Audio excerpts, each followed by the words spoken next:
Entrevue de la semaine, un invité qui, pour bien du monde, n'a pas besoin de présentation, mais pour ceux qui en auraient besoin, je vais quand même le dire. On reçoit cette semaine un des gars qui a probablement le plus marqué le football québécois dans les dernières années, collégial et universitaire. Je vais le dire encore du rouge et or, parce que c'est pas fini complètement jusqu'à ce que tu sois repêché. Le receveur Kevin Mittal. Salut Kevin, très content de te recevoir. Ça va bien. Ça va très bien, mais toi, comment ça va? Parce qu'au moment où on enregistre ça, on est à peu près une semaine du repêchage de la Ligue canadienne. Comment tu vis ça en ce moment? Comment ça se passe? Je vois qu'évidemment, tu as fait le combine, tu as fait toutes ces choses-là. Je vois effectivement aussi ton nom sortir, évidemment. Les mock drafts s'amusent, fait que qui place quoi, où, c'est une chose. Toi, tu te sens comment à l'approche de ce moment-là? On est à 6 jours, là. On a hâte que ça arrive. C'est comme. Moi, j'ai jamais trop aimé ça, me faire recruter par des équipes. Autant au niveau universitaire, j'avais visité 2 places. Cégep, j'avais visité 2 places. J'aime ça juste arriver avec une équipe puis faire un choix puis que ça soit fait. Mais là, j'ai plus rien à faire, fait que j'ai juste à attendre. On attend mardi prochain puis on est excité. Mais pour l'instant, ça va, on est relax. Mais le jour avant ou la journée même, on va être stressé, c'est sûr. Puis le stress, il vient-tu du fait d'être repêché le plus haut possible ou par une équipe que tu as envie d'être repêché? C'est quoi ce stress-là? C'est juste de ne pas être en contrôle de où tu t'en vas pour minimum tes 3 prochaines années. Ça peut aller comme proche de la maison, comme le plus loin. Fait que c'est juste ça, mais c'est excitant, puis on a hâte de voir c'est où que ça va tomber. En fait, j'ai lu un article de Guillaume Piedboeuf de Québec qui mentionnait que tu avais parlé à tout le monde, sauf, je pense, les Elks d'Edmonton. C'est-tu encore le cas? Tu as parlé à tout le monde, sauf Edmonton? Oui, encore. J'ai pas une nouvelle d'Edmonton. Je sais pas. Je pense pas qu'ils ont besoin de recevoir là, à ce moment-ci de l'année. Là, ils en ont signé plusieurs. Fait que peut-être que juste leur besoin est vraiment ailleurs.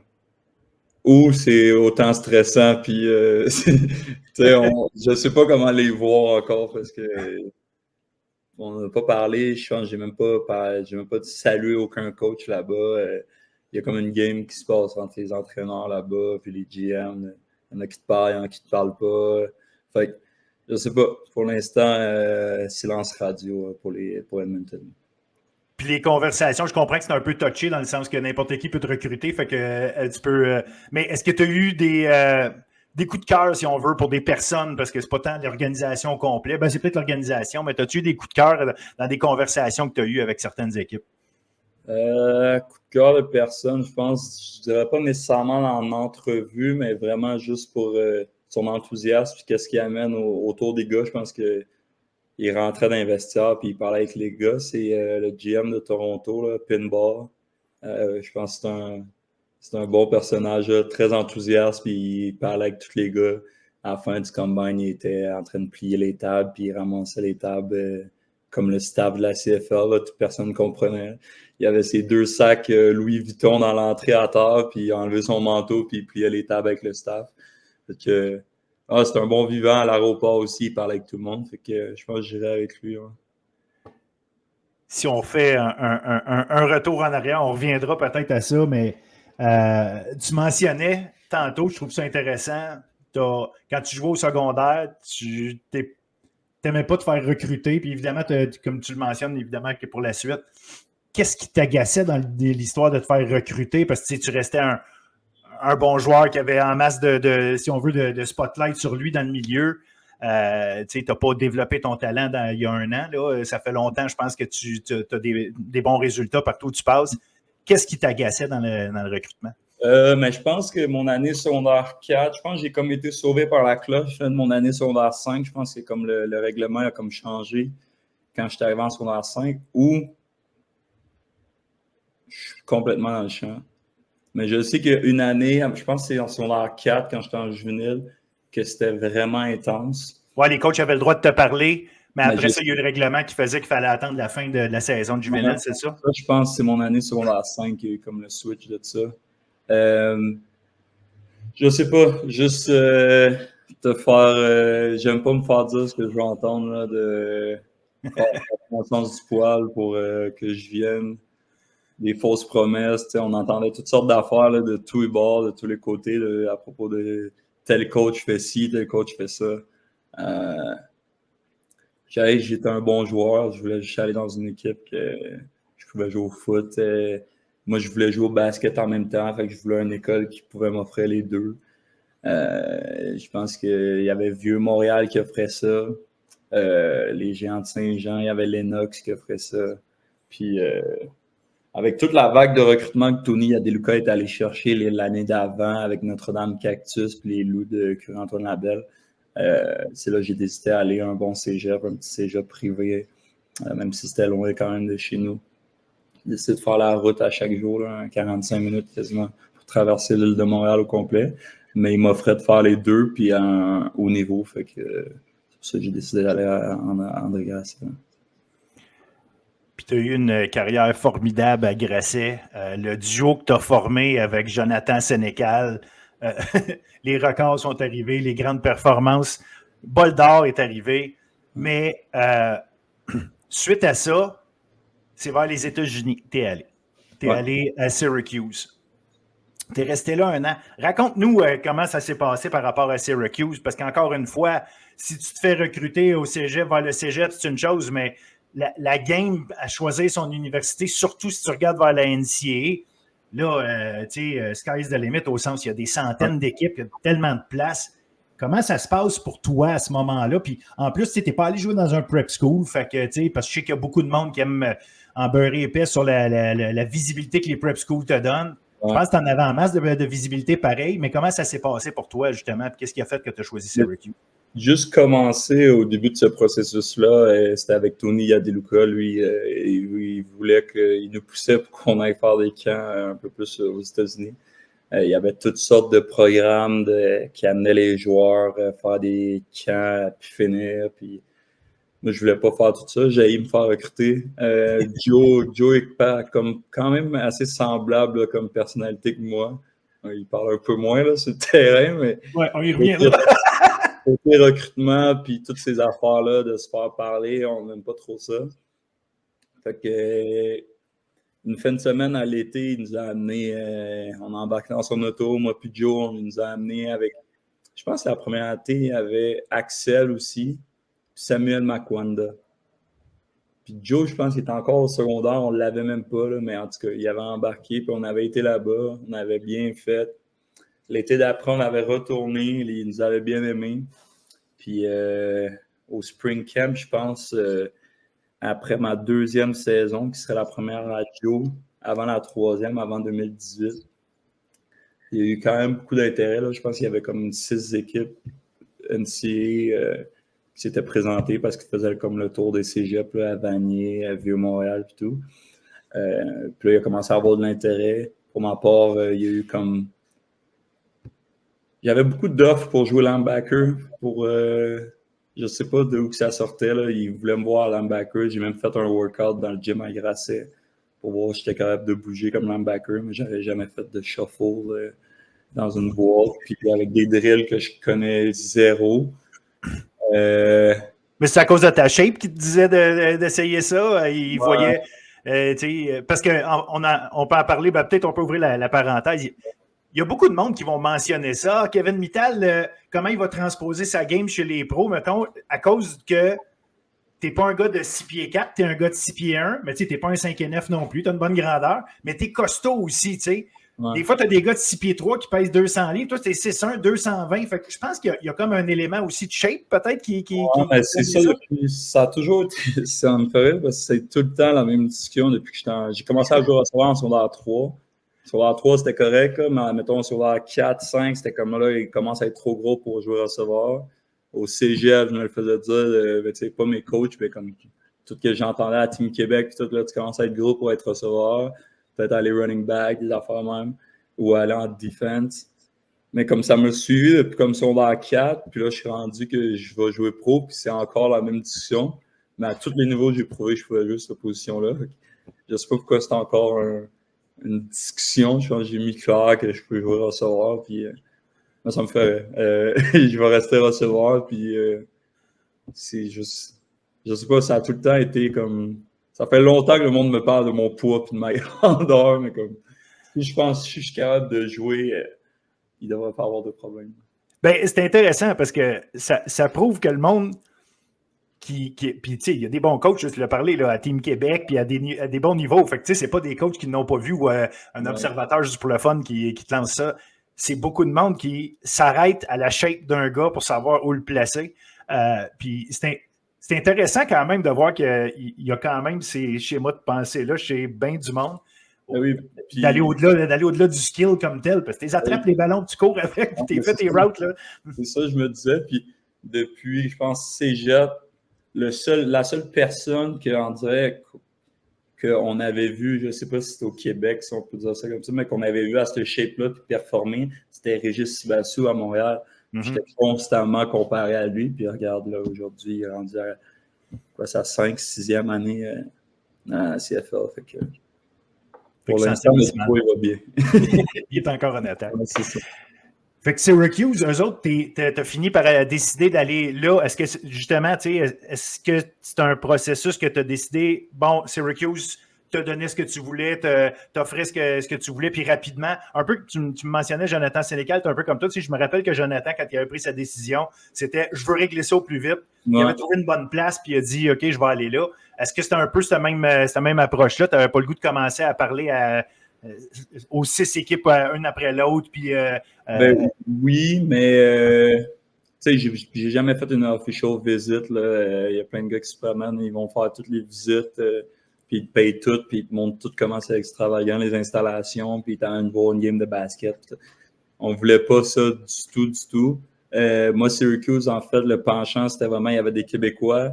On restait proche de la maison quand même. Tu sais, c'est de où j'habitais, sur la rive sud de Montréal, c'était vraiment un 4h15. Puis ils me laissaient en offense. Ils ne savaient pas encore ma place dans leur système offensif. Ils me voyaient comme receveur jusqu'à preuve du contraire. Mais sinon, ils me parlaient d'un peu plus de tight end, running back. Mais je restais du côté de l'offense. Fait que moi, c'est quelque chose que je voulais absolument. Puis ouais, c'est pour ça que j'ai décidé d'aller à Syracuse. Ça s'est passé comment là-bas? Parce que tu as passé un an, tu es revenu ici. Ça s'est passé comment ton expérience NCA? Ça s'est bien passé là, dans l'ensemble. Là, côté football, je pense, tu sais, on dit un an que je suis resté, mais en vrai, je suis resté, je pense, même pas 6 mois. J'ai fait la première session d'automne, la saison de foot. Après ça, on est revenu, puis en mars, il y a eu la COVID, il y a eu le Spring Camp, fait que tout a déboulé à partir de là. Mais côté football, ça a bien été. Moi, j'étais arrivé vers la fin août, vu qu'on avait un problème de traduction de notes du cégep à NCA. Fait qu'on était vraiment avec le bureau de la NCA pour me rendre éligible. J'étais arrivé peut-être une semaine avant le week 1, fait qu'on a décidé de redshirt, que c'était la meilleure décision pour pas que je perde une année complète. École, ça a bien été. Moi, c'était vraiment plus, c'était la première fois que je sortais de chez nous, je parlais zéro anglais, culture complètement différente. J'ai manqué le rookie camp au complet, fait que moi, j'étais loin dans le playbook. Je connaissais zéro les gars. Mais ouais, puis je pense que c'est à l'hiver. C'est à l'hiver, j'étais avec mon ex-copine, puis mes parents, puis je sais pas si ça va être un fit pour les 5 prochaines années là-bas. Tu sais, quand eux, ils jouaient away, nous, on restait sur le campus. Fait que moi, je descendais tout de suite chez nous, c'était 4 heures, je le faisais direct, je revenais le dimanche. Puis là, il y a ma directrice académique, je ne vais pas nommer de nom, je ne veux pas qu'elle perde sa job. Elle me dit, tu retournes souvent chez vous, genre, t'aimes-tu ça ici? T'es-tu confortable? Genre, il faut que tu sois à quelque part, que comme, tu vas être confortable, pas t'épanouir, mais que tu vas être heureux, puis tu veux enjoy. C'est la dernière fois que tu as la chance de choisir où tu peux aller, parce que quand c'est professionnel, on décide plus grand-chose. Elle dit comme, prends les choix, genre, pour toi, pense pas aux autres. Fait que c'est resté dans ma tête, on est resté après les fêtes. On a eu le premier Spring Camp, ça a vraiment bien été comme receveur, j'ai vraiment bien fait. Puis là, il y a eu le COVID. On est parti à la maison. Là, on ne pouvait plus retourner pendant 2 semaines. Après, on a étiré ça, je pense, 2-3 semaines. Après ça, il me semble qu'on pouvait retourner, mais les étudiants internationaux ne pouvaient pas y aller. C'est compliqué. C'était compliqué. Fait que là, durant tout ce processus-là, là, de mars à mai, juin-ish, je pensais à ça. Nous, on continuait à faire nos meetings en ligne. On avait des trainings, comme toutes les équipes. Là, on se filmait sur l'ordi, des meetings. On finissait nos cours aussi. Puis, j'ai décidé de juste revenir puis dire je m'en vais à mon premier choix, qui était de revenir à Laval. Et ça, c'est intéressant parce que dans le même article, j'ai trouvé un très bon article d'ailleurs, allez le lire, ça a été publié il n'y a vraiment pas longtemps, la semaine passée, là, Guillaume Piedboeuf sur ici Radio-Canada, Québec. Dans cet article-là, tu mentionnes que tu as réglé ça assez vite avec Léa Deluca, avec Danny Machiocha, qui était le coach à l'époque. Non, tu n'allais pas aller à l'Université de Montréal. Tu allais aller à Laval. Pourquoi? Tu sais, tu as dit, je veux casser ça. C'est ça qui est écrit dans l'article. Je veux casser le lien direct entre Grasset et Montréal. OK, mais pourquoi c'est toi qui voulais le casser? Qu'est-ce que tu avais à gagner à le casser? Visiblement, il y avait quelque chose que tu trouves intéressant d'aller à Laval. Là, c'est pas juste pour le casser. Non, c'est ça. Il y a une nuance. Machiocha, il n'était plus coach quand je suis revenu. OK. Ça, c'était avant que je parte à Syracuse, quand j'avais visité Montréal, puis ensuite, j'avais visité Laval. Oui, c'est vrai. Après la COVID, c'était... Ouais. Quand je suis revenu, puis que j'ai signé à Laval, Marco a eu le poste là, ensuite. Mais, je sais pas, les installations, moi, comme je l'ai dit tantôt, je faisais comme 45 minutes de route à chaque jour, traverser Montréal, de la rive-sud de Montréal jusqu'à Grasset, c'est quasiment sur le fond de quasiment le début de Laval. Oui. Fait que juste plus un campus comme universitaire, comme j'avais connu à Syracuse. J'étais venu avec mes parents, je pense que c'est avant mon année 2010, avant ma dernière année 2018. À Laval, on avait aimé les installations, la stabilité dans le coaching staff, c'est quelque chose que je voulais aussi. Je pense que c'est ça qui m'avait fait choisir Grasset à la base. Là. C'était vraiment le même coaching staff depuis. Tony a il est entouré pareil comme quand il coachait à Saint-Léonard, pratiquement. Puis stabilité dans le coaching staff, ils font ça depuis que je suis pas né encore. Fait que c'est les mêmes entraîneurs qui sont dans les mêmes bureaux, qui ont encore la même passion. On a un stade intérieur, le terrain, le fan base à Québec, c'est rien comparé ailleurs. Le gym pour nous, tout est vraiment quelque chose. Comme Syracuse puis Laval, je peux vraiment les comparer en termes d'installation. Si on ne parle pas d'un stade de 80 000 personnes, mais à notre échelle au Québec, je pense que c'est vraiment ce qui se rapproche le plus. De où j'habite, je suis à 5 minutes du stade. J'ai accès au physio, à tout encore, même quand je suis plus dans le Rouge-Or.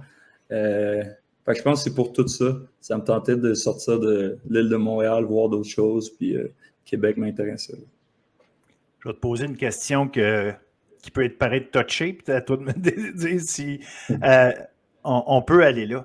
Il y a bien des rumeurs depuis des années comme quoi les meilleurs joueurs qui sont attirés à Québec, ils se font payer des appartements, puis ou ils se font donner des jobs, ou si... Tu sais, ça se parle, ça se dit, mais à quel point c'est... Tu sais, c'est parce qu'en même temps, il y a un élément frustrant si c'est faux, puis un élément frustrant pour les autres si c'est vrai, parce qu'il y a quelque chose qui ne marche pas. Au-delà, parce qu'évidemment qu'on parle des installations et tout, puis c'est vrai, là, à Laval, en passant, il n'y a rien qui égale ça là, au Québec. Mais est-ce qu'il y a d'autres choses qui est faites pour attirer les meilleurs joueurs à Québec? Je me suis jamais fait payer mon appartement. Là, c'est la première fois, normalement, j'ai toujours eu 2 jobs en saison, off-season, durant l'été. Tu as des bourses comme à toutes les universités. Ouais. Moi, j'ai une bourse de recrutement avec la Fondation Aléo. C'est plus en termes d'encadrement. On va t'encadrer, comment peut-être gérer ton budget. Des jobs, ils en offrent. Ils t'en donnent pas. Ils te donnent pas de l'argent. Ils t'offrent des jobs chez Tanguay. Il y a plusieurs gars qui travaillent dans les bureaux de Tanguay. Il y a plusieurs contacts. Il y en a plusieurs contacts avec des gérants de restaurants, des propriétaires de ci, de ça.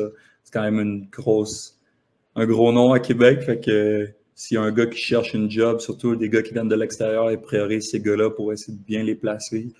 De les placer avec, même si tu connais personne en avant à Québec, pour te placer avec des colocs, tu sois proche de ton équipe, proche de l'université.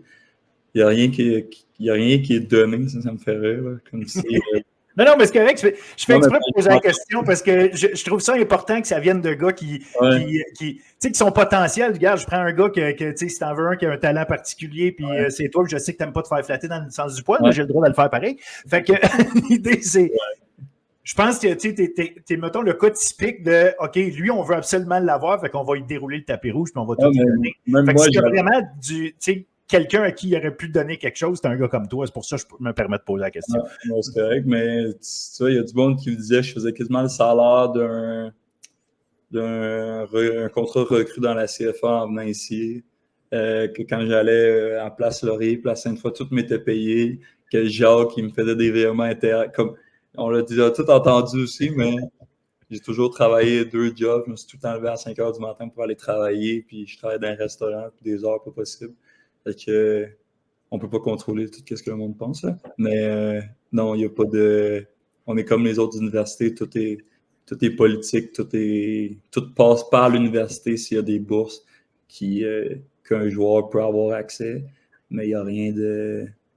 J'aurais pris là, mon 75 000 de salaire pendant mes 3 ans ici, mais ça n'a pas été le cas, malheureusement. Là, tu es à Laval, tu as une belle carrière, tu dis OK, le fanbase, mais tu as fait partie de ceux qui ont entretenu la flamme de ce fanbase-là pendant les saisons que tu étais là. Oui, parce que tu faisais sur le terrain un catch ici, un toucher là, mais tu es un gars qui a un sens du spectacle. Tu es un gars qui... Écoute, à travers la télé, à travers vos casses, on le voit que tu parles. On le sait.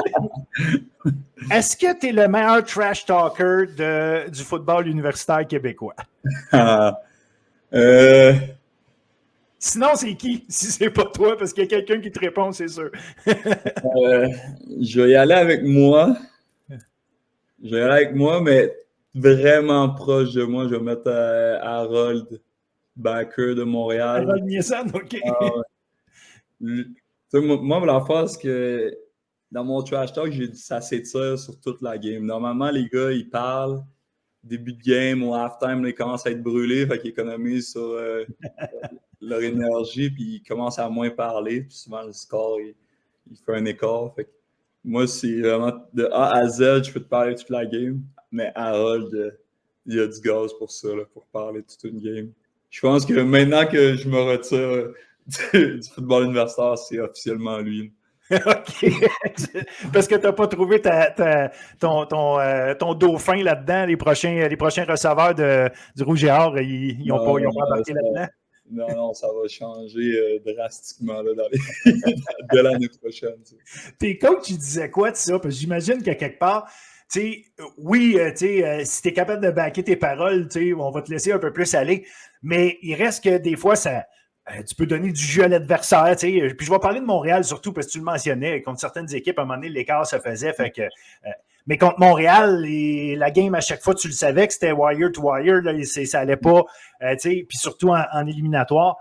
À quel point, des fois, tes coachs, leur arrivait-tu de dire Mittal, ferme ta gueule 2 minutes, là, lâche-les, là, occupe-toi de la game parce que tu es en train de les allumer. Oui, ça arrivait-tu, ça? Non, ça c'est jamais arrivé.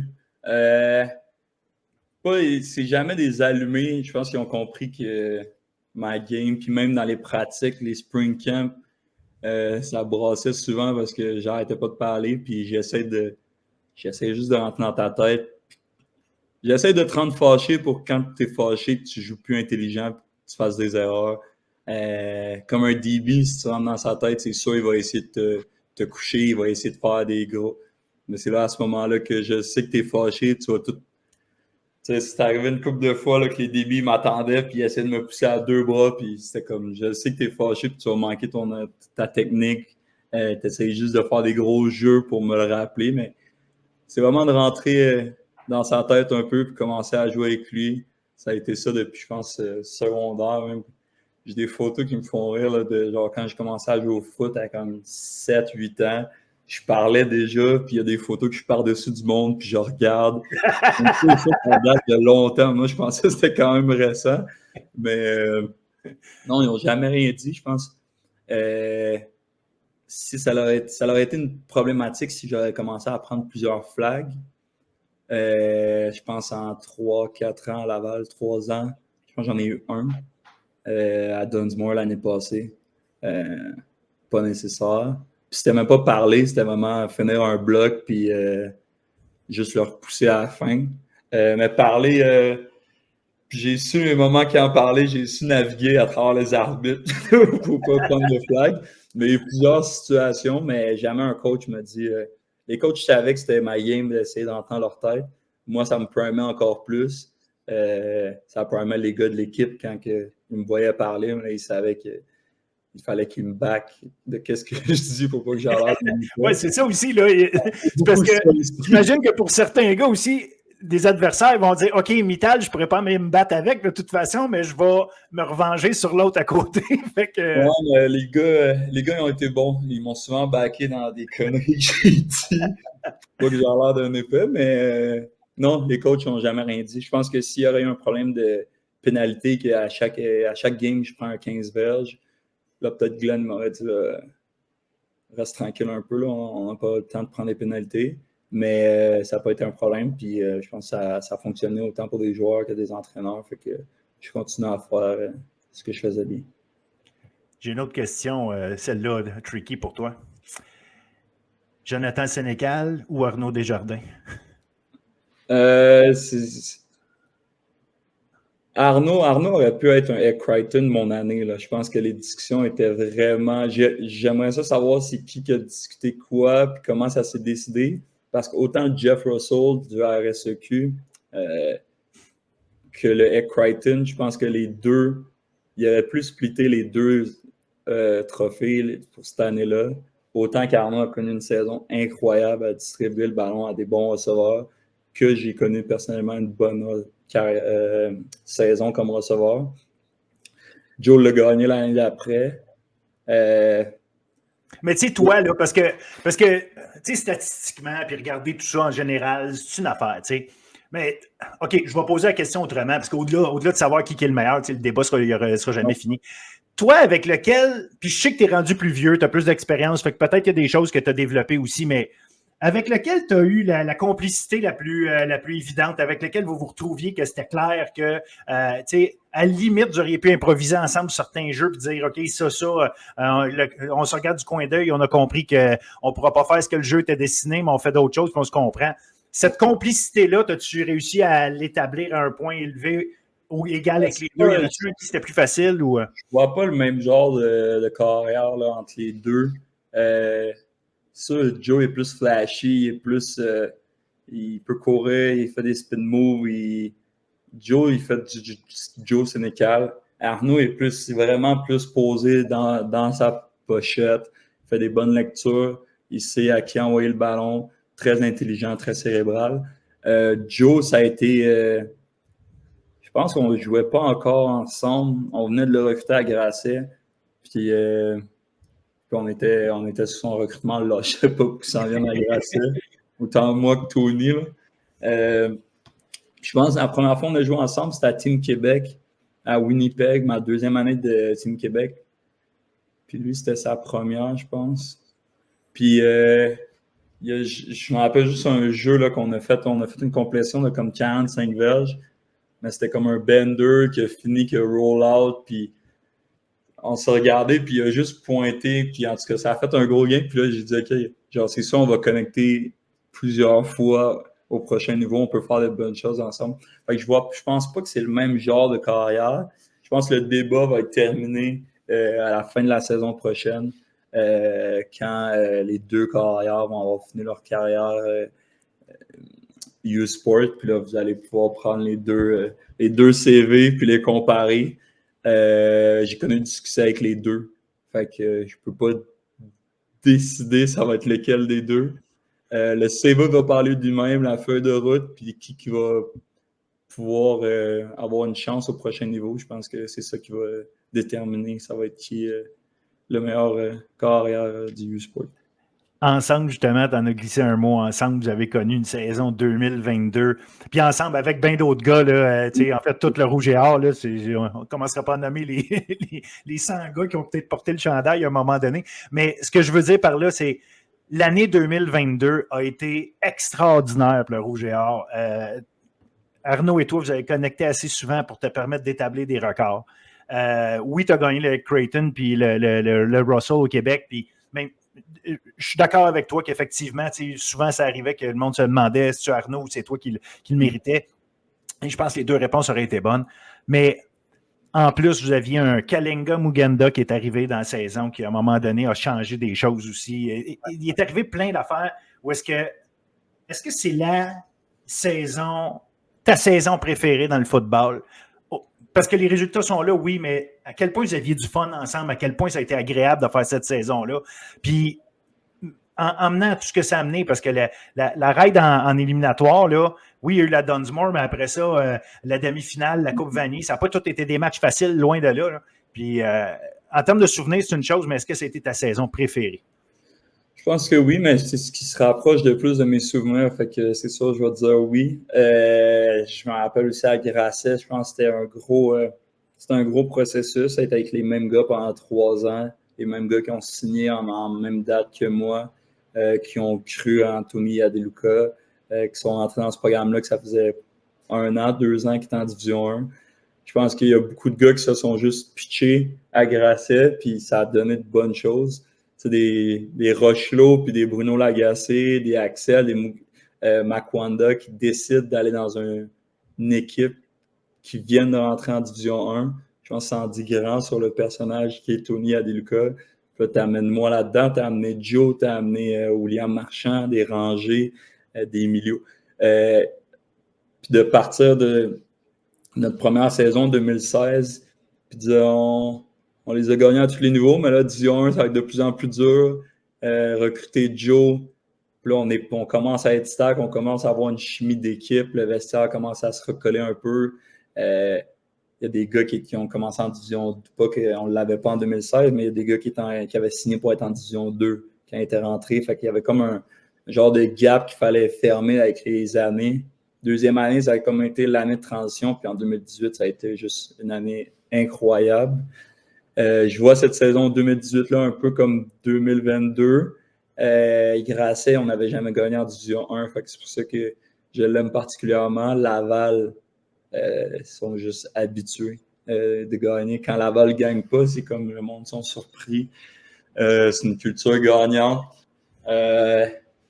C'est ça, c'est vraiment des beaux souvenirs. Moi, je pense que le plus beau souvenir, c'est le 10 jours, comme tu l'as mentionné, là, de partir d'ici, aller à Coupe Mitchell, gagner sur leur terrain, avoir avec un différentiel de 17 points au halftime. L'énergie qu'il y a eu dans l'halftime, les gars de défense commencent à chanter, tout le monde se lève, sortir de là, puis personne n'était stressé, tout le monde calme. Tout le monde a bien exécuté, ça a bien été. Puis Parlons-en vite de ce match-là. Vous perdiez par 17, ça c'est une chose, mais c'est le comment aussi. Ouais. Des erreurs qu'on ne voit jamais de vos gars de ligne offensive. Je ne sais pas si c'est la nervosité, c'est qu'est-ce qui est arrivé, mais puis tant mieux, on peut en parler positivement, parce qu'à la fin, ça a fait une victoire, mais il y avait quelque chose que je me rappelle, que j'avais trouvé spécial, c'est que votre joueur de centre, je suis vraiment désolé, je ne me rappelle même pas c'est qui parce que je n'ai pas checké mes affaires. Nicolas Thibodeau. C'était Thibodeau. Il a été envoyé garde. On ne l'a pas sorti du terrain en disant on va en mettre un autre. Les coachs l'ont laissé sur le terrain en disant OK, peut-être que ça ne marche pas au centre aujourd'hui, mais tu es encore un pilier de notre gang, là, on t'envoie là. Puis vous avez remonté le match, ça, c'est une chose, mais ça, là, est-ce que c'est un genre de décision qui a surpris le groupe, qui a impressionné le groupe, ou c'était juste non, c'est normal, ça se passe comme ça, on les laisse chacun faire leurs affaires, puis vous étiez tous concentrés de votre bord, ou si c'est quelque chose que vous avez remarqué puis qui a eu un impact? C'est sûr, ça a eu un impact. Là. C'est 2 gars vétérans, c'était Nick Gay et Nick Thibodeau qui ont été échangés, en fait. C'est juste ça. C'était 2 gars, 2 vétérans de 6e année que tu peux faire confiance aveuglément. Je pense que la nervosité a fait qu'il y a eu des erreurs. Je pense que ça arrive à tout le monde. Je pense pas que son match devait être terminé là, à ce moment-là. Je pense que depuis. Je pense que c'est le contraire. Il y avait tellement de rage qui sortait qu'il était comme va là, va frapper du monde, ça va te faire du bien. Mais non, ça n'a pas surpris personne là, quand tu as 2 vétérans comme ça de 6e année. C'est pas genre, tu veux pas relancer un rookie ou un gars qui a moins d'expérience dans ce genre de match-là pour remonter un match que tu perds en ce moment. Fait que je pense que le switch a été vraiment bien pour nous. Puis Thibodeau il a connu une grosse game après ça. Là. Je pense qu'il a couché du monde à finir ce match-là. C'est ce qui nous a aidé à remonter. Là. Non, absolument. Parce que moi, je me souviens, ça avait été marquant pour moi parce que je trouvais que ça montrait une organisation qui a confiance en ses gars, puis qui ne veut pas, ça fait des gars qui ont confiance en leur organisation aussi, en sachant que, on lâche juste pas, puis on lâche pas nos gars. Il y en a un que ça se passe pas bien, on trouve une solution, mais on passe à d'autres choses, mais on fait quand même encore confiance à nos gars. J'avais été marqué par cette décision-là, puis le revirement que ça avait mené. Mais vous aviez gagné ce match-là, ultimement, une grosse victoire. Puis, ultimement, après ça, gagner la vanille sur le terrain, sur le terrain de l'adversaire. Puis, ça avec, j'imagine que c'est quelque chose. Mais vous aviez beaucoup de vos partisans. Tu en parlais tantôt de vos partisans qui sont un groupe spécial. Vous aviez toujours beaucoup de partisans du Rouge et Or partout où vous allez. Ça, est-ce que c'est quelque chose qui a aussi marqué ton passage avec le Rouge et Or? Oui, mais c'est sûr. Juste qu'on soit capable de remplir un stade en moyenne, c'est quoi au stade? Là, c'est un 14 000, 13 000 à chaque match. Puis, je pense qu'il y a eu un reportage à Radio-Canada qu'ils sont là depuis dans la nuit, qui font la file pour les tailgates, qui se déplacent jusqu'à Western. C'était pas étonnant, sachant ça. Mais c'est sûr, là, ils étaient derrière nous. Puis nos familles étaient là, des amis, juste des fans du Rouge et Or qui ont débarqué là-bas. C'est incroyable là, pour un sport universitaire d'avoir autant de support. Et même quand on est revenu directement après le match, on a pris un avion. On était atterri à un petit aéroport. Là. Puis il y avait plein de fans encore qui nous attendaient. On a pris un autobus, on est arrivé au vestiaire, puis au stade, il y avait encore plein de monde. Fait que pour un sport, c'est pour ça que je dis c'est ce qui se rapproche le plus du college football. Là. C'est ce que tu pourrais voir dans la NCAA, du monde, des fans dévoués qui. C'est de l'argent pareil. Là. Ils ont loué des autobus, ils se sont organisés, là, tout le Row Nation pour louer des autobus, se rendre là-bas, revenir. C'est du temps de travail, c'est de l'argent, eux sont dévoués, puis sont contents d'être là, puis sont autant contents que nous autres. Fait que, puis on fait du bruit tout le match, ils ont dérangé, puis ouais, c'est vraiment le meilleur fanbase qu'il peut avoir au U-Sport. Cette gloire-là, puis cette lumière-là que vous avez est cool quand vous gagnez, mais début de cette année, on entend parler d'une histoire plate qui t'arrive ou qui est en tout cas une circonstance que tu peux peut-être nous expliquer si tu veux, mais je sais que tu en as parlé avec les équipes parce qu'ils t'ont soit posé la question ou toi t'as amené le sujet. Tu as été obligé de plaider coupable à une accusation de voie de fait simple. Ça t'a amené des conséquences, même une suspension d'un match de la part du Rouge et Or. Est-ce que ça, à quel point, je sais quand je t'avais écrit, puis ici et là de même, puis mais aujourd'hui, est-ce que c'est quelque chose qui t'a dérangé? Est-ce que tu sens que ça a dérangé aussi ton équipe juste pendant cette période-là, avec du recul, là, quand tu es capable de le regarder?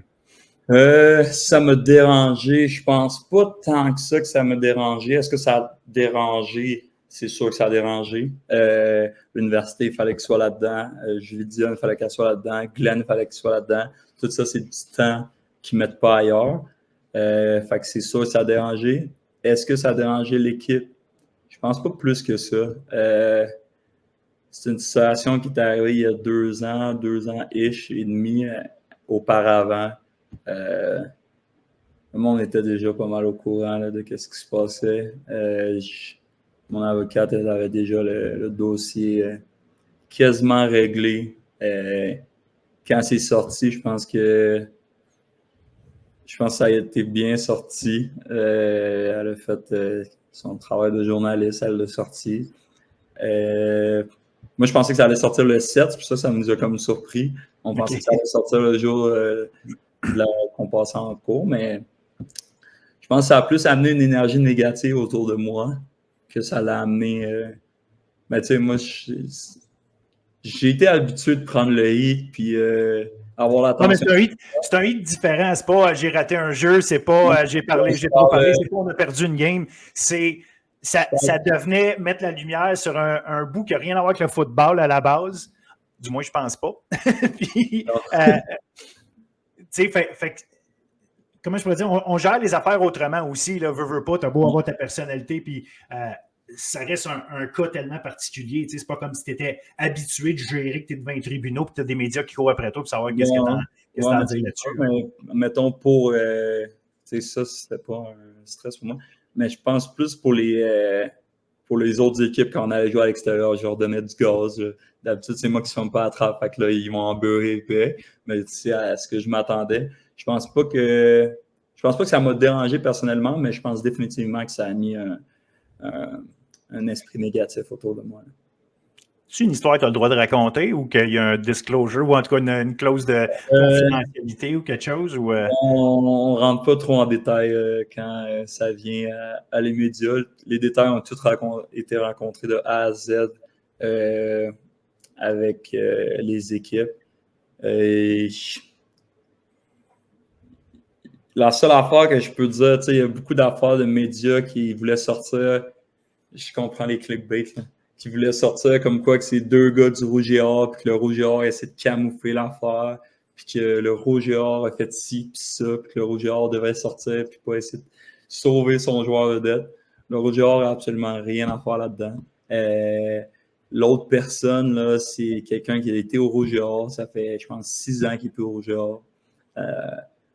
Moi, de la façon que j'ai expliqué aux équipes, là, c'est pour justement dire que le Rouge et Or est zéro impliqué là-dedans. C'est 2 citoyens de la ville de Québec qui ont eu un désagrément, qui ont réglé ça en cours. C'est comme 2 voisins qui s'estinent sur quelque chose. Tu passes en cours, tu règles ça, c'est fini, that's it. Je ne vois pas pourquoi que le monde essaie d'impliquer l'Université Laval, le Rouge et Or là-dedans. Avant qu'on soit des étudiants, avant qu'on soit des athlètes, on est des citoyens de la ville de Québec. Il s'est passé quelque chose, on a réglé ça en cours. Justement, si le Rouge et Or aurait été mis au courant avant que ça tombe en cours, il aurait sorti ça public, puis il aurait réglé ça behind closed door, ça ne serait pas sorti public. Je comprends pas pourquoi le monde il essaie de passer ça sur le Rouge et Or qui ont camouflé quelque chose. Mais tu le sais, la nature a horreur du vide. Fait que dès qu'il y a un trou à remplir, il y a du monde qui veut bien le remplir, puis ils peuvent le remplir avec ce qu'ils veulent. Ça fait que ça, c'est une chose. Puis les réseaux sociaux font ça. T'as après ça les groupes de fans, comme tu disais, qui se font un plaisir de dire ils nous écœurent en parlant, ils nous écœurent en étant bons contre nous. Si on a une chance de l'écœurer en tant que fan parce qu'on ne peut pas le pogner sur le terrain, on peut le pogner peut-être avec ça. Tu sais, chacun a ses raisons là, de vouloir expliquer les affaires. Puis il y en a qui sont juste des fouines aussi, là, mais c'est correct. Mais tu sais, on ne comprend pas pourquoi le monde le fait, mais on le sait que le monde va le faire. Fait qu'après ça. Mais c'est correct. Puis ouais, je pense que c'est pas mal juste ça là, que le genre par rapport là-dedans. Puis sinon, ouais, les détails, j'en ai parlé avec les équipes. Dans les médias, on ne va pas trop sortir. Il y a quand même beaucoup de monde impliqué là-dedans. Fait que... je respecte ça à 100%, mais je me devais de te poser la question.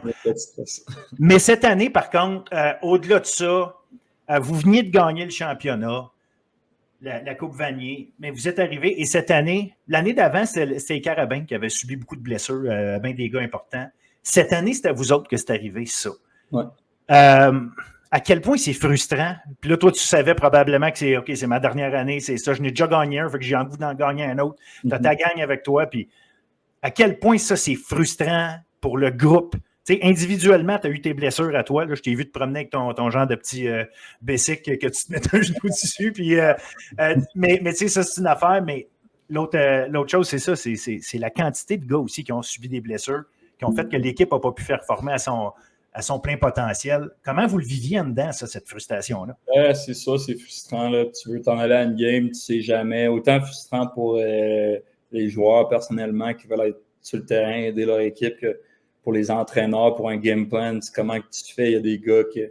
Moi, il y a des games que je pratiquais pas toute la semaine puis que j'avais le go des physios le vendredi ou avant le walkthrough. Là. Fait que, Justin essaie de planifier un game plan toute la semaine en sachant que je suis pas là. À la dernière minute, il m'a pas à 100%, mais il m'a. C'est comment que tu changes tout? Fait que je pense que c'est beaucoup de frustration, c'est beaucoup d'ajustements. Moi, ça a commencé avec mon match de suspension contre McGill. Après ça, le match d'après contre Montréal, j'ai eu un ankle sprain qui m'a suivi quasiment tout au long de tout le reste de la saison. Fait que c'est frustrant. Moi, j'avais jamais manqué de match là, de ma carrière de 17 ans pour une blessure ou pour rien. Puis ça a été une suspension de premier. Fait que ça, je trouvais ça assez épais. Puis après ça, les blessures, c'est frustrant. J'avais jamais vécu ça, des blessures avant cette année. De ne pas pouvoir être sur le terrain, voir des gars tomber sur le terrain, tu ne peux pas aider, c'est comme un sentiment d'impuissance. Mais très frustrant, mais comme toutes les équipes en vivent. L'année d'avant, c'était la nôtre, comme tu as dit. Cette année-là, beaucoup de blessures, beaucoup de problèmes. Il y a des gars aussi qui avaient des problèmes personnels. Fait qu'on n'a pas eu tout notre staff. Tu veux juste supporter tout le monde, assurer que tout le monde revienne en santé l'année d'après, t'assurer que tout le monde soit dans une bonne esprit mentalement pour revenir de ces blessures-là, pour que tout le monde veuille rembarquer dans ce bateau-là, même si c'est du football, là, il y a des hauts et des bas. C'est pour notre première année quand tu rentres à Laval. C'est sûr, pour Laval, pour les fans, c'est décevant. C'est pas habitué de nous voir aller presque jusqu'au bout. Mais ouais, c'est frustrant, mais je pense que le Laval, les jeunes qui rentrent, je pense que c'est prometteur. Des grosses classes de recrutement. Je vois les jeunes à chaque jour. Ils travaillent fort, puis ils vont aller rechercher une vanille l'année prochaine. As-tu été impliqué dans le recrutement? Est-ce que Mathieu Bertrand il implique ses vétérans, ses gars dans le recrutement, appeler des gars, essayer de closer des recrutements avec ça? Ouais, j'en ai fait une coupe, mais là, pas durant ce off-season-là. Là, ils savaient que ma tête était 100% en CFA, mais toutes les autres off-season, j'étais impliqué d'appeler, texter des gars, prendre des nouvelles, aller les amener à des places, leur faire montrer Québec un peu. On a closé une coupe de bons deals, mais on a perdu aussi. Ça fait partie de la game. C'est pas la game. Mais ouais, non, pas ce off-season-ci. Là. Maintenant, bon, ta santé, c'est top. Ta cheville est 100% remise, j'imagine, ou il y a encore des petits relents, ou comment c'est? Non, 100%. On est de retour à la forme 2022. À la forme ish, il y a un peu trop de poids encore. Oui, OK. Il y a un poids auquel tu voulais. Ben, je sais que je me rappelle effectivement qu'il y avait eu des passes où est-ce que tu étais rendu quasiment 230 livres, je sais pas, puis tu es retombé à 215 ou peu importe les vrais chiffres, là, mais c'est quelque chose qui est. C'est quelque chose qui est difficile pour toi de maintenir un poids plus léger ou tu veux pas être trop lourd? Je prends du poids rapidement. Là, je suis probablement à 2 mois au combine. Je pense arriver à 2,22, 2,25. Finalement, on a weigh-in à 7 heures le soir et j'étais à 2,29. Ça a surpris tout le monde. Je pense pour une saison comme 2022, j'étais autour de 2,18. C'est quelque chose que je veux me rapprocher de plus en plus. À recevoir, c'est beaucoup de breaks sur les genoux, les chevilles. Fait que tu veux enlever un peu de poids là-dessus. Sens-tu ta vitesse différente quand tu perds du poids? Est-ce que tu te sens plus rapide? Non, c'est ça. Je pense que c'est très, très compensé. Là. C'est pas juste je deviens gros du haut, les gens m'y suivent. Comme j'ai couru mon 40 verges au combine à 2,29, puis c'est le plus vite 40 verges que j'ai couru. Fait que non, je veux juste question pour rester en santé, pour éviter des blessures, enlever un peu de poids, surtout à cette position-là, au prochain niveau. Là, ça court, puis les QB, ils se rendent à toi. Là, fait qu'il faut que tu continues à courir. Fait que c'est juste d'enlever un peu de poids là, pour éviter des blessures. Toute ton expérience, tout ça, t'amène à aujourd'hui, justement, à l'aube d'un repêchage, à l'aube de devenir pro. comment ça te prépare, puis qu'est-ce que tu vas changer de ta vie d'amateur versus ta vie de professionnel? Parce qu'on suppose que tu vas te faire repêcher et que tu vas trouver une place dans une équipe. Mais devenir pro, c'est stressant de dire, OK, ça devient ma job. Est-ce que puis comme je te posais comme question, est-ce qu'il y a des choses que tu penses que tu dois changer ou faire évoluer du fait de passer d'amateur à pro? Ben, c'est ça. C'est pas stressant que ça vienne une job. Je pense que c'est moins stressant. Je pense que c'est ça qui est stressant avec, comme étudiant athlète, là, c'est de manager l'école, le sport, puis tes jobs à côté parce que tu payes tout ça, là, surtout pour le monde de l'extérieur, qu'on n'est plus chez nos parents. Ça devient ta job. Fait que je pense que c'est moins stressant. C'est juste ça que tu as à penser à part du foot pendant 6 mois. Puis l'autre 6 mois, la beauté du sport de la Ligue canadienne, c'est que tu reviens à la maison, tu fais tes affaires tranquillement. Fait que je pense que ça enlève un stress au contraire. Qu'est-ce que je dois faire différemment? Je pense que c'est d'être plus consistant, de prendre le temps de récupérer, de prendre soin de son corps. Je pense que des fois, on botche des affaires parce qu'on est tanné d'être au PEPS. On est là à journée longue, on s'entraîne physio, pratique, des meetings. Quand c'est fini, on veut s'en aller, mais là, dans la CFL, je pense c'est 4h30 maximum qu'on peut être dans le building. Fait que c'est faire du extra work si on veut. Là. Juste 4h30 par jour, c'est pratiquement rien. C'est de faire plus de vidéos, plus de récupération, plus de traitement pour t'assurer que ton corps il suit. C'est des très longues saisons qu'on n'a jamais vécues. On passe de 8 à 18. C'est un gros gap avec 3 bye week. Fait que c'est des très, très longues saisons. Mais ouais, d'être plus consistant, puis de mettre plus de extra work, puis prendre soin du corps. Là. As-tu eu la chance d'en parler justement avec des gars qui ont. Je vais prendre l'exemple de Mathieu Bertrand qui a eu une longue saison dans la CFL. Est-ce que c'est des discussions que tu as déjà eues justement avec ces gars-là de ça va être quoi ta vie comme pro? Ouais, mais tu sais, c'est. Quand tu ne sais pas encore où tu vas, là, c'est quand même difficile à choisir. Okay. Y a des gars qui sont à Edmonton que ton semblant de vie, il ressemble zéro à des gars qui pourraient être à Ottawa ou Montréal, que tu peux avoir ta vie pratiquement normale, là, que tu peux avoir ton condo, il y a des gars que leur blonde, ils viennent avec eux, tandis qu'à Edmonton, c'est comme tu es isolé pendant 6 mois. Fait que ça dépend vraiment où tu vas, puis ta carrière, puis ton mode de vie, si je peux dire ça comme ça, va vraiment être selon où tu es. Les gars que je connais qui sont à Hamilton ou Edmonton, leur vie, c'est zéro. Qu'est-ce qu'ils veulent, ça soit dans 8 ans. C'est sûr que c'est pas le même genre de ville que Vancouver, Montréal ou Toronto. Les gars qui sont à Montréal, leur journée de travail finissent, sont dans leurs affaires, puis ils s'en vont nulle part. Là. Mais, fait que c'est des modes de vie différents, c'est pour ça que les discussions, on les a pas encore, mais c'est plus comment plus travailler, faire attention aux détails, qu'est-ce que les coachs ils regardent un peu plus à ce niveau-là, comment pratiquer plus intelligemment. As-tu commencé à faire du tape, genre regarder comment les DB travaillent, comment les schémas offensifs sont dans le CFL, pour juste au moins comparer avec ce que tu as vécu universitaire? Non, pas en défense. J'ai commencé. Qu'est-ce que j'ai regardé le plus? C'est vraiment plus en offensive, là, les receveurs, comment ils s'ajustent, leur genre de tracé. T'sais, nous, on a tendance à faire des posts ou des corners peut-être à 10-12 verges. Dans la Ligue canadienne, c'est vraiment plus à 15-16. Il y a vraiment plus un jeu de profondeur. Les waggles, comment les gars ils jouent avec ça. Si j'ai plus regardé des receveurs. Puis après ça, mardi, quand le téléphone sonne, le mercredi, ça va être sur vraiment regarder qu'est-ce que mon équipe fait offensivement, là, puis qu'est-ce que ça a l'air pour pas arriver là, puis être clueless de qu'est-ce qui se passe. Tu as parlé de plans éventuels pour la NFL. Je voyais ça, j'ai vu ça écrit.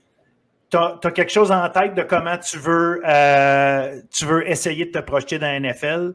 Est-ce que ton plan il est vraiment clair ou c'est juste parce que tu dis OK, j'ai une bonne idée de qu'est-ce que je veux faire ou c'est vraiment tu t'es établi un chemin puis tu es rendu là. Si je vais à la NFL, c'est ça qu'il faut que je fasse, puis c'est déjà établi.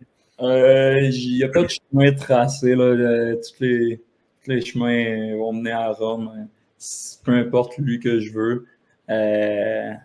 Tout le monde disait que quand j'ai décidé de revenir de Syracuse, tout le monde disait que c'était la pire décision de ma vie que je suis en train de faire. Je trouve que c'est la meilleure. Il y a des gars qui sont dans la NFL qui étaient à Syracuse. La majorité des gars que j'étais avec à Syracuse sont dans la CFL. Puis j'ai eu le temps d'être confortable, bien aimer mon parcours universitaire. Je pense que je suis content de cette décision-là. Pour le chemin que je veux prendre pour la NFL, est-ce que je vais jouer à NFL? Ça, c'est un autre dossier. Est-ce que j'ai l'opportunité d'un camp dans la NFL? Je pense que oui. Plus tôt que je pense que je le pense. Mon plan, c'est rien de... J'ai tout le temps été quelqu'un qui se projette beaucoup. On va voir. Mais je pense que selon qu'est-ce qui va se passer mardi prochain au repêchage, je vais déjà avoir une idée de comment je vais attaquer cet angle-là. Puis si c'est pas l'hiver prochain, ça va être l'hiver d'après que je vais être de l'autre côté en train de faire des camps. As-tu un agent qui t'aide là-dedans ou pour l'instant, comment tu travailles à ce niveau-là? Moi, j'ai un agent. Je n'ai pas trop parlé encore. On s'est parlé au Combine plus. Je ne suis pas quelqu'un qui pose 1 million de questions. J'analyse plus la situation un peu comme dans le recrutement. J'analyse les bacs, je sais qui sait ce qu'il fait. Moi, je suis avec Sacha. C'est pas un... Il sait ce qu'il fait. Là. Il sait ce qu'il fait. Je suis pas avec quelqu'un que c'est sa première fois qu'il fait ça. Je fais confiance là-dedans. Puis on va voir. Je sais que si l'opportunité tombe à son oreille, ils vont m'en faire part. Puis on va prendre l'opportunité à 100%. On va te le souhaiter très, très, très sincèrement. Je finis avec une dernière question de où est-ce que je vais te demander de te mouiller. Qui est le meilleur joueur défensif que tu as affronté, que ce soit un DB, j'imagine que tu étais face à des halfbacks la majorité du temps, vu de ta position, mais le gars que tu as eu le plus de difficultés à affronter. J'ai mon idée en tête de ça peut être qui, mais je vais te laisser me dire ce que toi t'en penses, comment ça s'est passé. Défensif ou vraiment un DB? Évidemment, c'est sûr que je ne veux pas que tu me dises qui est le meilleur joueur défensif, point, parce que, mettons, je vais dire, tu vas me dire Harold Nielsen, mais tu n'as peut-être pas eu tant de one-on-one avec lui. Moi, je pense que le joueur que toi là, personnellement, tu as eu affronté, que c'était le plus difficile, que quand tu s'alignais en avant de toi et tu savais que ta route allait être contre lui, tu te dis, OK, lui, c'est le plus difficile. Là. Niveau universitaire, qu'on parle? As you wish. Cégep universitaire, je vais mettre dans les deux. Maxime Lavallée, très, très, très fatigant. Heureusement, tu as joué avec lui.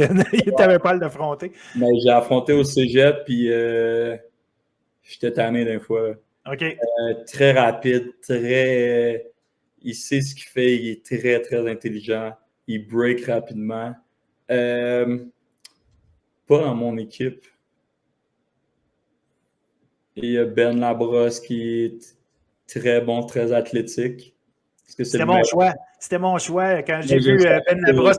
En même temps, j'imagine que tu savais si tu as lu un peu ou tu as vu un petit peu ce que j'ai déjà posté avec le temps, mais Ben Labrosse, je me rappelle que les games de Grasset contre Vanier, c'était tout le temps difficile pour Grasset, mais Grasset gagnait contre tout le monde, mais Vanier, il a tout le temps une petite bête noire. J'ai jamais gagné contre Vanier. C'est ça. Puis Labrosse était là. Puis je me souviens très bien aussi de la fois quand Labrosse jouait avec McGill, puis le fameux match-up où est-ce que je pense que ça se passait à Laval d'ailleurs. Mais Ron Hiller avait mis Labrosse sur toi tout le match. Ça a été un match-up que j'ai adoré suivre parce que c'était une grosse bataille. À l'intérieur de la bataille du match, c'était une grosse bataille qui était le fun à suivre. Ouais, mais c'est un athlète. Ben Labrosse, on l'a vu au Combine, on l'a vu un peu à McGill. Quoi dire de comment il est athlétique, ce gars, c'est incroyable. Je pense qu'il va être très bon au prochain niveau. Il est arrivé au Combine, là, les gars étaient... Laval, on est préparé pour les Combines comme si c'était notre vie. Là. On sait exactement quel pied mettre où, combien calculer les pieds.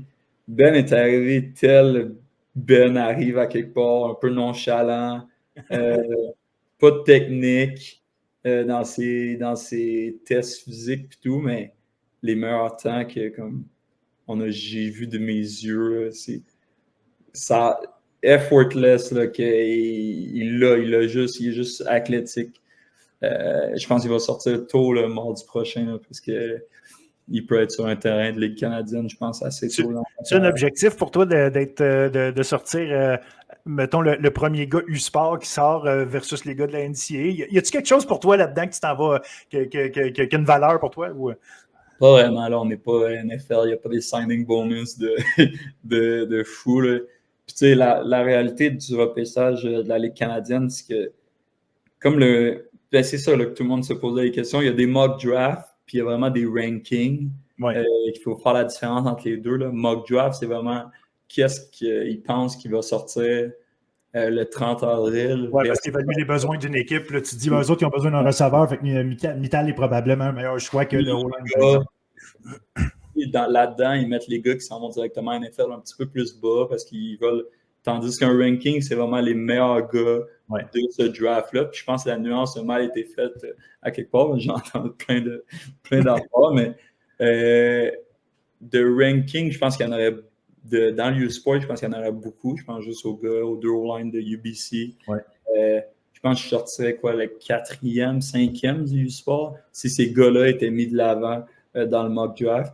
Mais qu'est-ce qui est du mock draft et du draft qui va se passer? Je pense que je ne me mets pas de pression pour sortir premier du U-Sport, mais je pense que je devrais être dans le top 2. Là, c'est pas top 1 là, du U-Sport. On va suivre ça avec grande attention, tout comme on a suivi ta carrière collégiale, universitaire. Je prends le temps de te remercier des grands moments que tu nous as fait vivre, de l'importance que tu as eue dans la rivalité Montréal-Laval. C'était formidable des deux côtés, de ceux qui prenaient pour toi comme ceux qui avaient le goût de t'haïr. Moi, comme observateur, c'était le fun, j'avais un pas de recul, fait que j'étais capable de regarder ça aller. Mais franchement, autant tu as pu être... peut-être considéré comme un genre de bad boy du fait que tu avais une grande gueule, mais je pense qu'en même temps, tu as toujours été très sympathique, très agréable, très disponible. Fait que je te remercie et pour les moments sur le terrain, mais en même temps, les petites conversations qu'on a eues ici et là, ça a tout le temps été facile. Puis j'espère qu'on va avoir l'occasion de se rejaser un peu et je te souhaite la meilleure des chances pour la suite. Merci beaucoup. Merci à toi aussi là, pour la couverture que tu fais sur les étudiants athlètes, de mettre de la lumière un peu sur le sport collégial, universitaire que tu fais, tout en étant neutre. Je sais qu'il y a des parties d'un fois qui t'en veulent parce que tu semblerais pas neutre. Là. Je vois ça passer un petit peu par-ci par-là, mais je pense que c'est une couverture que tu prends à cœur et qui est assez neutre, qui met de la lumière sur le sport amateur, là, autant féminin que masculin. Fait que c'est incroyable que tu fais.